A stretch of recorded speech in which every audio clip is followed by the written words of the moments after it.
Good morning, ladies and gentlemen.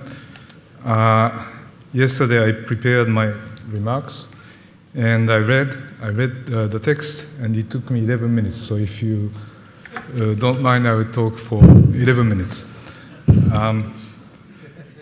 By presenting my personal view on some of strategic issues in East Asia, not strictly in military terms, but in a broader sense, I hope to contribute, however, modestly, to our discussion on political governance.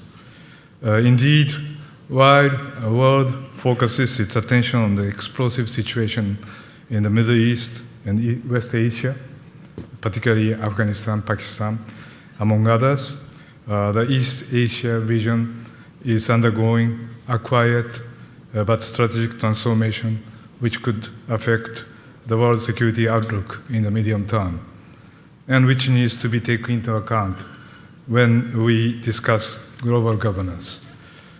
The predominant feature of Asia during the Cold War, if you remember, was unlike Europe, which was under bipolar US versus USSR confrontation. Asia had a tripolar structure with the addition of China as a regional power. During this period, there are 4 international armed conflicts having strategic implications.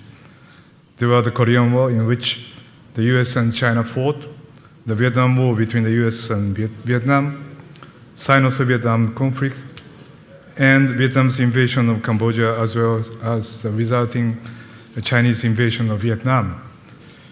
With the recognition that China was involved directly or indirectly in all of these conflicts, what can be understood is that one of the strategic themes of the post-World War II Asia was always how to position China within the international community.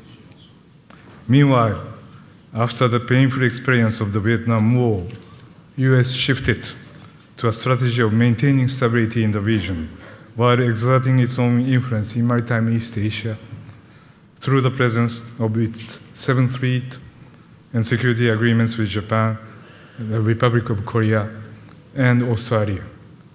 There can be no mistake that US offshore military presence constituted the background for the development of ASEAN, an association of 10 countries in Southeast Asia, ASEAN, and regional cooperation. Now, considering the current strategic picture in the region, I'd like to mention 2 points regarding changes that have taken place in Asia since the end of the Cold War, and more particularly in the context of globalization, ongoing globalization. I want to add that region's security problems of traditional type, namely the Taiwan problem, division between the North and South Korea, and North Korean nuclear development, remain either potentially explosive or need to be addressed urgently. Nevertheless, in my remarks today, I wish to focus on the following strategic changes related to the post-Cold War era.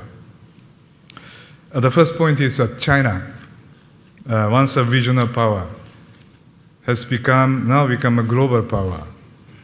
Furthermore, India, another emerging power, has also begun to influence the East Asian security picture. Meanwhile, there were certain decline in the influence held in the region by the Soviet Union successor, Russia, in the aftermath of Cold War, although it has been restoring its presence in the Western Pacific in recent years through development of economic development in Siberia and military capabilities. China is expected to surpass Japan to become the world's second largest economy after the United States. China has not only bolstered its economic strength, it continues to build up might in terms of military power, provision of assistance to foreign countries, as well as in every other aspect of external affairs. A certain scholar once said, when a new power rises, a realignment in international relations takes place inevitably. in the surrounding region. 19th century Europe under Napoleon and Germany under Bismarck are good examples of this in modern-day Europe, as is present-day China. There has been any number of debate to date on the global implication of the rise of China, yet outside of the region it is not well known what outcomes have emerged as a result of the rise of China and India in the East Asian theater. I consider the outcome to have been a search for a new strategic equilibrium. How will the presence of the US as a stabilizer for the region come into equilibrium with the strengths of emerging powers and give shape to this new equilibrium? What roles will be played by Japan, which continues to have substantial influence in the region, as well as by other Asian countries and also by Australia?